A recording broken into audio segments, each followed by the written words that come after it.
آج کی میری سیکھ ازمپشن کے بارے میں تھی، اندازہ لگانے کے بارے میں تھی کہ لائف کے اندر جتنے کم ہم اندازے لگائیں گے، جتنی زیادہ ہم چیزوں کو کلیریفائی کریں گے، اتنے زیادہ مسائل کم ہوں گے، ایموشنل مسائل کم ہوں گے۔ السلام علیکم میرے دوستوں، میرا نام علی رضا زیدی ہے۔ میں KRP کنسلٹنٹ، سولوشن آرکیٹیکٹ اور پارٹ ٹائم کنٹینٹ کریٹر ہوں۔ میرے دوستوں، آفس میں کام کرتے ہوئے آج ایک بہت بڑی غلطی سے میں بچا۔ وہ ازمپشن تھی، کلائنٹ نے کچھ مانگا، میں نے اس کو کچھ سیمپل دیا اور ازیوم کیا کہ چیزیں اس طریقے سے ہوں گی۔ آئی واز تھنکنگ کہ وہ بھی ایکسپیرینس تھا۔ جب 4-5 دن بعد مجھے رپورٹ ہوا کہ یہ مسئلہ آیا ہے، اور سیمپل دیتے وقت اس نے مجھے وہی ازمپشن ریٹرن، جو ازمپشن میں نے چیز اس کو دی تھی وہی ریٹرن کر دیا۔ باس میرا غصے ہوا کہ یار تم نے اتنے ایکسپیرینس ہونے کے باوجود بھی اس کو مس کمیونیکیٹ کیا۔ اور میں نے اس جا کے ازمپشن چیزوں کو دیکھا تو میں اپنے آپ کو بچانے میں کامیاب ہو گیا، لیکن میں نے یہ انڈرسٹینڈ کیا کہ یہاں پر میں چیز جو ہے وہ بہتر کر سکتا تھا اگر میں ازیوم نہ کرتا۔ اور خیر مسئلہ نہیں نکلا، وہ اس کے ٹیسٹنگ انوائرمنٹ میں تھا۔ میرے لیے ایک سوچنے کا مقام تھا کہ اتنے ایکسپیرینسڈ ہونے کے باوجود بھی میں نے تھنگس کو کیوں ازیوم کیا، تھنگس کو مزید کلیریفائی کیوں نہیں کیا۔ ایسے ہی پریکٹیکل لائف کے اندر بہت سارے مسائل ہمارے ختم ہو سکتے ہیں، غصہ، اینگر، مس انڈرسٹینڈنگ، جب ہم ازیوم کرنا چھوڑ دیں۔ کوئی بھی سچویشن ہوتی ہے، ہم اس کے اوپر کچھ ازمپشن کھڑی کر لیتے ہیں، اس کو دیکھتے ہیں بغیر ہم اس کو کلیریفائی کیے بغیر ہم کچھ ازیوم کر لیتے ہیں۔ کچھ دیر بعد کچھ اور بات ہوتی ہے تو ہم پچھلی ازمپشن کے اوپر نئی بلڈنگ کھڑی کر لیتے ہیں۔ پھر ہم پچھلی ازمپشن کے بنیاد کے اوپر کچھ سوچتے ہیں، انڈرسٹینڈنگ بلڈ کرتے ہیں، اور مزید ایک اور بلڈنگ بنا لیتے ہیں اور اپنی ازمپشن کو سچ سمجھنا شروع کر دیتے ہیں۔ اور اس طرح ہماری ایک مس انڈرسٹینڈنگ کی ایک سیریز سٹارٹ ہوتی ہے جو اینڈ میں جا کر غصہ، سیڈنس اور اینگر کے اوپر ختم ہوتی ہے۔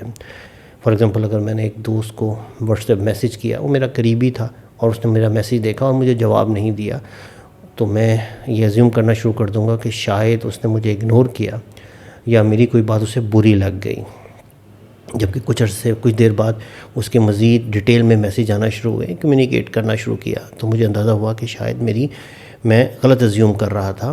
وہ یا تو بیزی تھا، یا اس کے پاس انٹرنیٹ کا مسئلہ تھا، یا کوئی امپورٹنٹ کام کر رہا تھا جو مجھے اتنی ڈیٹیل میں آنسر نہیں دے سکا، یا وہ یہ سمجھتا تھا کہ مجھ سے اس ٹاپک کے اوپر ڈیٹیل میں بات کرنی ہے، کچھ شارٹ ٹائم میں اس سے بات نہیں ہو سکتی، تو اس نے اس چیز کو ڈیلے کیا۔ تو there are chances practical life کے اندر کنزمپشن از اے پرابلم۔ میرے دوستوں، ایک بک ہے 4 ایگریمنٹ، دیٹ بک، اس کتاب نے میری زندگی کو چینج کیا۔ میں نے اس کتاب کو پڑھا تھا اکتوبر 2022 کے اندر۔ 4 ایگریمنٹ مطلب 4 ایسی چیزیں جو آپ اپنے آپ سے کانٹریکٹ کرتے ہیں، کوئی بھی چیز کو ایگری کرتے ہیں۔ اس میں 3rd ایگریمنٹ تھا ڈونٹ ازیوم اینی تھنگ۔ اس کتاب کے اندر آتھر اس ایگریمنٹ کے اندر بتاتے ہیں find the courage to ask questions and express what you really want. Communicate with others as clearly as you can to avoid misunderstanding, sadness and trauma. With just this one agreement, you can completely transform your life. Don Miguel Ruiz. وہ یہ کہتے ہیں کہ لوگوں سے سوال کیجئے اور ایکسپریس کیجئے جو آپ چاہتے ہیں، اس کو پراپرلی اپنے دوستوں سے، اپنے فرینڈ سے، اپنی فیملی ممبر سے، اپنے باس سے، اپنے کولیگ سے، جب تک آپ کھل کے نہیں بتائیں گے اسے، وہ بات کو انڈرسٹینڈ نہیں کرے گا، ازیوم نہیں کریں گے کہ وہ کسی اور بنیاد پہ آپ کے لیے ایسا ایکٹ کرے گا۔ اور جتنا زیادہ آپ کلیئرلی کمیونیکیٹ کریں گے، that is good for you.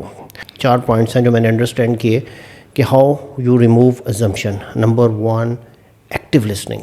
جب بھی آپ کسی سے بات کر رہے ہوں، ایکٹیولی لسن کریں۔ اس کی پریکٹس کرنی پڑے گی۔ اس سے کیا ہوگا کہ آپ دوسرے کے مائنڈ کو ریڈ کر سکیں گے، وہ کہنا کیا چاہ رہا ہے، وہ بتانا کیا چاہ رہا ہے، اس کی ریکوائرمنٹ کیا ہے۔ اگر آپ سپورٹ کا کام کرتے ہیں تو اگین از اے لسننگ۔ اگر آپ کوئی پروجیکٹ ون کرنا چاہتے ہیں تو اگین از اے لسننگ۔ اور ایک کہا جاتا ہے کہ ایک اچھی کمیونیکیشن جو ہے 60% لسننگ ہے اور 40% اسپیکنگ ہے۔ 60% آپ اس کی بات کو سنیں، ایکٹیو لسننگ۔ نمبر 2، اس میں سے پوائنٹس نکالیں جن پہ آپ کو کویسچنز ہیں۔ نمبر 2، آسک کویسچنز، شرم نہیں کریں، آسک کویسچنز۔ ایک کوٹ ہے کہ جس نے کی شرم اس کے پھوٹے کرم، یعنی اس کے مقدر۔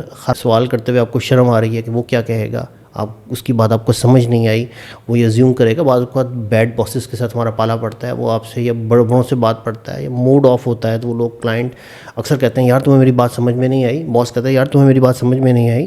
But it's better you have to ask questions. لبنانی باس کے ساتھ کام کر رہا تھا، تو ہر بات کمپلیٹ کرنے کے بعد وہ مجھ سے پوچھتا تھا کہ what you understand, please repeat Ali what you understand, کہ تم نے کیا انڈرسٹینڈ کیا جو میں نے تمہیں بات کی. تو میں اس کو ریپیٹ کرتا تھا، اور it will be helpful for me to clarify things. تو ہمیشہ سوال کیجیے. کوئی بھی ڈاؤٹ آپ کے ذہن میں آ رہا ہے اس پہ سوال کیجیے. آپ اس سے سوال کیجیے کہ آپ کو میری بات سمجھ میں آئی، یا کوئی بھی پوائنٹ جو آپ کو فیل ہو رہا ہے اس کے اوپر اس پہ سوال کیجیے. Number 3، speak your mind. جب تک آپ دوسرے کو بتائیں گے نہیں کہ آپ کیا چاہتے ہیں، ہاؤ ہی انڈرسٹینڈ. ایزیوم نہیں کریں کہ وہ آپ کے لیے قربانی دے گا. ایزیوم نہیں کریں کہ وہ آپ کی سچویشن کو انڈرسٹینڈ کرتے ہوئے ایسے ایکٹ کرے گا. جتنا زیادہ آپ اپنے مائنڈ کو بولیں گے، اس کو بتائیں آپ کیا چاہ رہے ہیں، جتنا زیادہ آپ مائنڈ کو اپنے مائنڈ سے بولیں گے، اوپن کریں گے، اتنا زیادہ تھنگس کلیئر ہوں گی. اس کو کلیئرلی بتائیں. اسپیک یور مائنڈ کہ میں یہ سمجھا ہوں، میں یہ چاہتا ہوں، مجھے یہ چاہیے. اگر جب تک آپ کلیئریفائی نہیں کریں گے شاید وہ کنفیوز ہو. Number 3، open communicate. Communication open کیجیے، کھل کے بات کیجیے، کھل کے سوال کیجیے. Number 1، active listening. Number 2، ask questions.